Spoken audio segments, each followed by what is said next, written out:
और लोकसभा में भी इंटरवीन करेंगे। बाद में नए नए बहाना लेके आए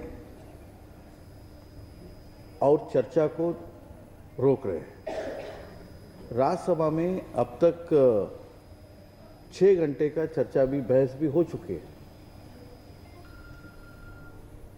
9 घंटा अलोकेट हुआ था, वो पूरा 9 घंटे का वो बहस करवा सकते थे। बहस के बाद जवाब का भी इंतजार कर सकते थे। हम जवाब देने के लिए नहीं, वित्त मंत्री जी के द्वारा जवाब देने के लिए हम तैयार थे। उससे पहले प्रधानमंत्री जी भी इंटरवीन करते। और यहाँ लोकसभा में चर्चा करना है तो 56 में करिए, एडजर्नमेंट मोशन में करिए। वो यहाँ अहलुवालिया जी और नकवी जी दोनों बैठे हैं, राकेश सिंह जी भी है। यानी रूल बुक के तहत अर्जेंटमेंट मोशन यानी matter of urgent public importance, यानी अर्जेंट पब्लिक इंपॉर्टेंस 8 तारीख से शुरू हुआ तो आज 29 हो गया। यानी इसके बारे में एक नियम के तहत आप आज भी डिस्कशन करने के लिए तैयार नहीं है। हम सभी पार्टियों से भी बात किया। मैं बीएससी का जिक्र नहीं करना चाहता हूं, लेकिन 4-5 पार्टी के अलावा बाकी सभी पार्टी किसी नियम के तहत चर्चा करने के लिए तैयार है लोकसभा में। हमने कहा देखिए इसके बारे में डिवीजन नहीं होना चाहिए, क्योंकि कालाधन, भ्रष्टाचार, जाली नोट, आतंकवाद, इन विषयों के बारे में हाउस डिवाइडेड है। ये दुनिया को और पूरा हिंदुस्तान को संदेशा नहीं जाना चाहिए, क्योंकि 15 तारीख को जब ऑल पार्टी मीटिंग हमने किया उसमें माननीय प्रधानमंत्री जी स्वयं मौजूद थे। सब पार्टियों ने कहा हम सब ये बुराइयों के खिलाफ है, यानी काले धन के खिलाफ है, भ्रष्टाचार के खिलाफ है, जाली नोट के खिलाफ है, आतंकवाद के खिलाफ है। लेकिन जो उसका इम्प्लीमेंटेशन है उसके कारण त्रासदी है, दिक्कतें हैं, समस्याएं हैं, उसके बारे में चर्चा करना चाहिए। तो माननीय प्रधानमंत्री जी भी उस ऑल पार्टी मीटिंग में सबसे निवेदन किया आप जरूर करिए, लेकिन आज तक चर्चा शुरू नहीं हुई है। ये बहुत अफसोस की बात है। हमें लगता है यानी पूरा देश वो भी सुनना चाहते हैं, यानी लोकसभा में इसके बारे में विभिन्न पार्टियां क्या कहना चाहती हैं। इसलिए और एक बार मैं सभी विपक्षों को, कांग्रेस को और बाकी विपक्षों को हम निवेदन करते हैं वो कल से चर्चा शुरू करें। हम चर्चा करवाने के लिए, बहस करवाने के लिए तैयार है।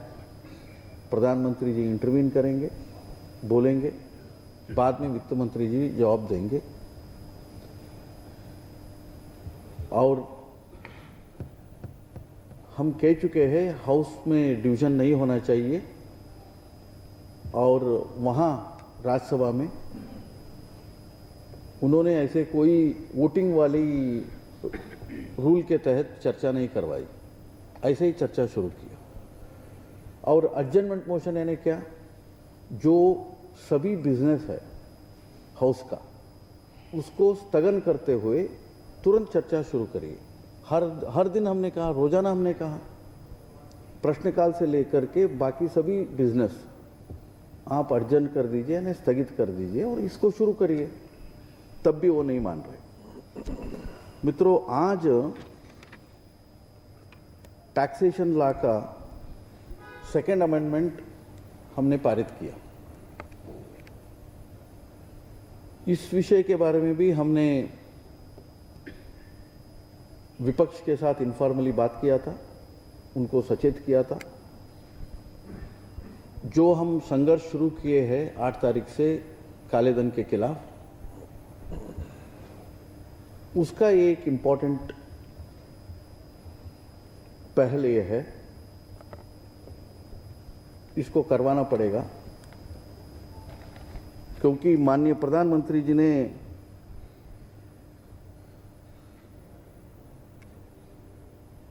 कह दिया है, यह काला धन गरीबों से लूटा हुआ धन है, उन्हें लौटाना होगा। ये धन को उनको लौटाना होगा। यदि लौटाना होगा तो उसके लिए जो प्रबंधन करना चाहिए टैक्सेशन के हिसाब से, और जैसे बिल आप सबके सामने है, उसमें एक प्रधानमंत्री गरीब कल्याण योजना, उसका भी उल्लेख है। और ये प्रधानमंत्री गरीब कल्याण योजना के तहत उस कोष में जो पैसा इकट्ठा होगा वो गरीबों के लिए मकान,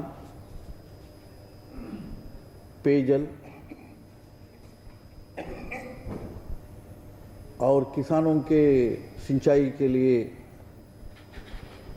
जो मार्जिनल फार्मर्स है उसके लिए पैसा, स्वास्थ्य, शिक्षा, बिजली, सड़क, शौचालय,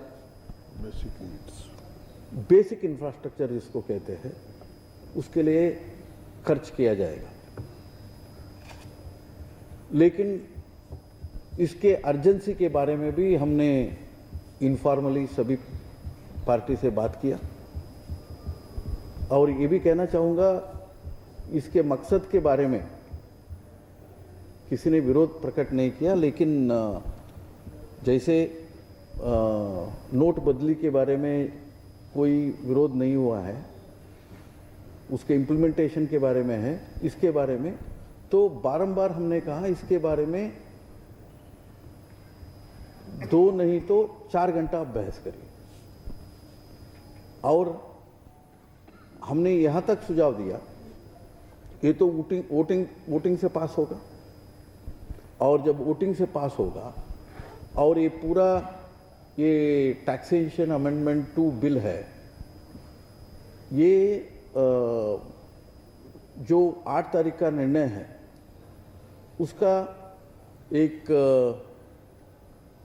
आगे का पहल है, तो वो बैकग्राउंड भी लेकर के आप बहस कर सकते हो। बाद में वोटिंग भी होगा। ये सारे कहने के बावजूद भी वो माने नहीं। इस बिल के अर्जेंसी के कारण, क्योंकि जितना हम इस बिल को देर करते हैं उतना गरीब जनता को नुकसान होगा।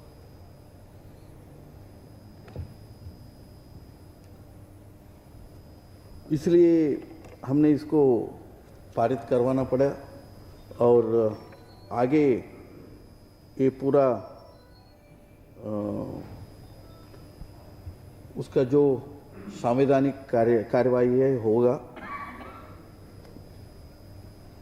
और इस बिल का मकसद भी रहा taxation and investment regime for प्रधानमंत्री